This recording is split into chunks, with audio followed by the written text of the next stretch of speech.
It was a house that defied logic. While on the outside, the wrought iron gates told a story of power and success, on the inside, the reality was made of a much more fragile material: silence. Not the peaceful silence of a dawn, but a heavy emptiness that echoed through the marble hallways like a muffled scream. At the center of this palace of apparent perfection lived a boy whose world had crumbled along with his mother's laughter. Lucas, let's call him that, wasn't just quiet. His quietness was a fortress, a refuge against a world that seemed to have stopped making sense. The adults around him, well-intentioned, treated his silence as a code to be deciphered, a problem to be fixed with expensive therapies and revolutionary methods. They looked at the charts, the reports, the diagnoses, but did anyone truly manage to see him, the boy behind the wall? Meanwhile, in the gardens that framed the property, a man named Benicio carried out his craft in peace. His hands, calloused from the hoe and the pruning shears, knew the secret language of the earth. He knew that for a seed to germinate, it's not enough to throw it on the ground and demand it grows. You must prepare the soil, offer water in the right measure, have the patience to wait for the sun and the rain, understanding that every life has its own rhythm. Benicio carried his own scars, stories that the earth absorbed in secret. And it was in this silent to and fro between the flower beds and the rose bushes that his path crossed the boys. Lucas watched from afar this man who demanded nothing of him, who asked no questions, who simply existed in harmony with a small, comprehensible world. What do you think was going through Lucas's mind in those moments? Tell us in the comments. Have you ever felt like that, like Lucas, even when surrounded by people? Sometimes loneliness is loudest in the middle of a crowd, isn't it? And then came the first gesture. It wasn't a motivational speech, nor a lesson from a book. It was a sunflower seedling.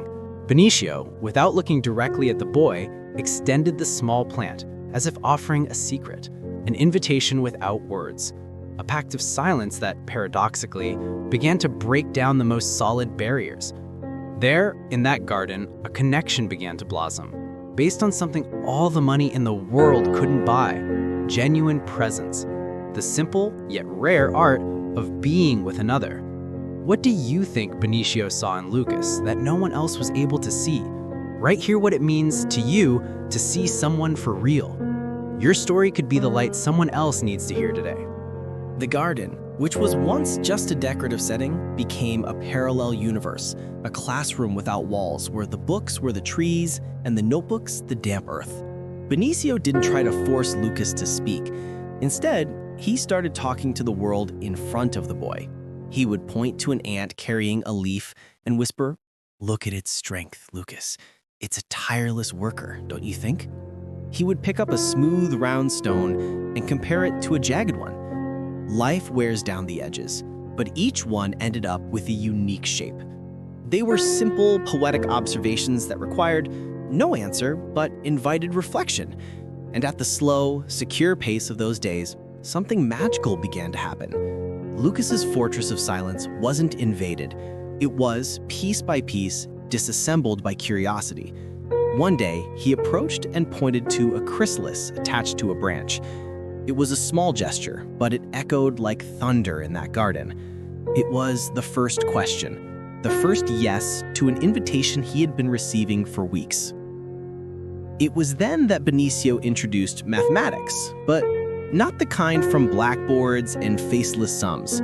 He showed the perfect symmetry of a flower, the Fibonacci sequence hidden in the heart of a sunflower, the sacred geometry of a honeycomb. He used sticks to measure the shadow of the mango tree at different times, turning the sun into a celestial clock. He took an orange and, while dividing it, talked about fractions in a way that was, above all, delicious and real. Lucas was no longer learning to pass a test. He was deciphering the secret codes of the universe around him. And in doing so, his voice, hoarse and out of use, began to escape. First single words: ant, round, half. Then short phrases. The shadow changed. And finally questions. Lots of questions. The mind that had gone silent was now buzzing with whys and hows. And so I ask you, what was your chrysalis? That thing that awakened such great curiosity in you that it was impossible to stay silent? Share in the comments the moment that rekindled a passion of yours. Let's create a chain of inspiration. However, all light casts a shadow. Lucas's evident transformation did not go unnoticed. The housekeeper, Donna Marta, viewed this closeness with suspicion. To her, an employee should not have such intimacy with the heir. The private tutor, offended in his professional pride, saw Benicio's success as an affront to his diplomas. Whispers began to corrode the mansion's hallways, creating a tension that threatened the perfect world Lucas and Benicio had built. The danger was no longer the boy's internal silence, but the deafening noise of misunderstanding and prejudice coming from outside. Have you ever experienced a situation where a genuine connection was misinterpreted by the people around you? How did you handle it? Your experience could be valuable advice for someone going through that right now. Tell us about it. It's important we share these battles. The conflict was inevitable, and it erupted not with a shout, but with an act of pure courage. During a formal dinner filled with important guests, someone made a condescending comment about Lucas, treating him as a lost cause. The silence that followed was piercing. But then, something extraordinary happened. Lucas, with a serenity that left everyone speechless, stood up, took an apple from the centerpiece, and while breaking it apart with his hands, clearly explained the concepts of fractions and percentages he had learned in the garden. The room was stunned. It wasn't the lesson itself that caused astonishment, but the firm voice, the confident posture, and the intelligent gleam in the eyes of that boy everyone had written off. When asked who had taught him, he looked fearlessly at his father and said, "It was Benicio. He taught me how to listen to life." The truth, like a seed that breaks through the asphalt, is impossible to contain. The father, Eduardo, finally managed to see. He didn't see an insolent employee, but a man who had done for his son what his fortune was incapable of. He had returned to him the joy of living. Wounded pride gave way to profound humility. In a gesture that changed everyone's destiny, Eduardo not only apologized to Benicio, but offered him a formal role, to be the architect of a new learning project, where the garden would be the beating heart of a school of life.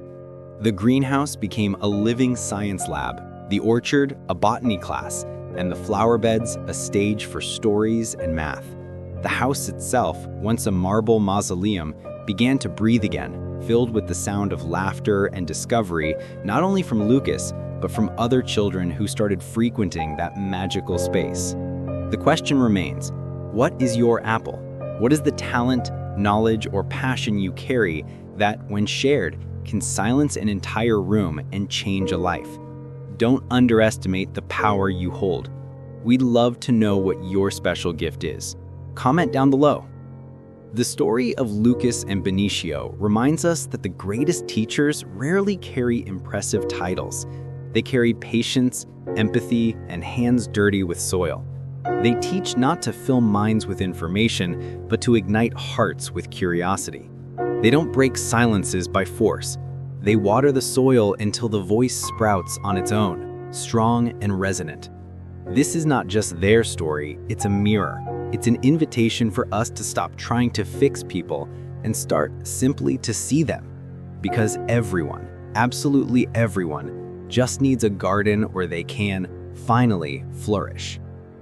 And if this dive into the story touched your heart, if it made you remember someone who was a Benicio in your life, or if it inspired you to be that person for someone else, then do this. Join our community down below. Click subscribe and the bell, because from here on out, it's all about soaring. We want to build together a corner full of stories that renew faith in humanity. And now we want to turn the camera to you. Tell us in the comments not just if you liked the video, but what this story planted in you today. Was it a new way of seeing yourself? The memory of someone who saw you when you were invisible? Your story is unique and could be the seed of hope for the next person who comes across this. Let's nourish this community with our own journeys. I'll be waiting for you here.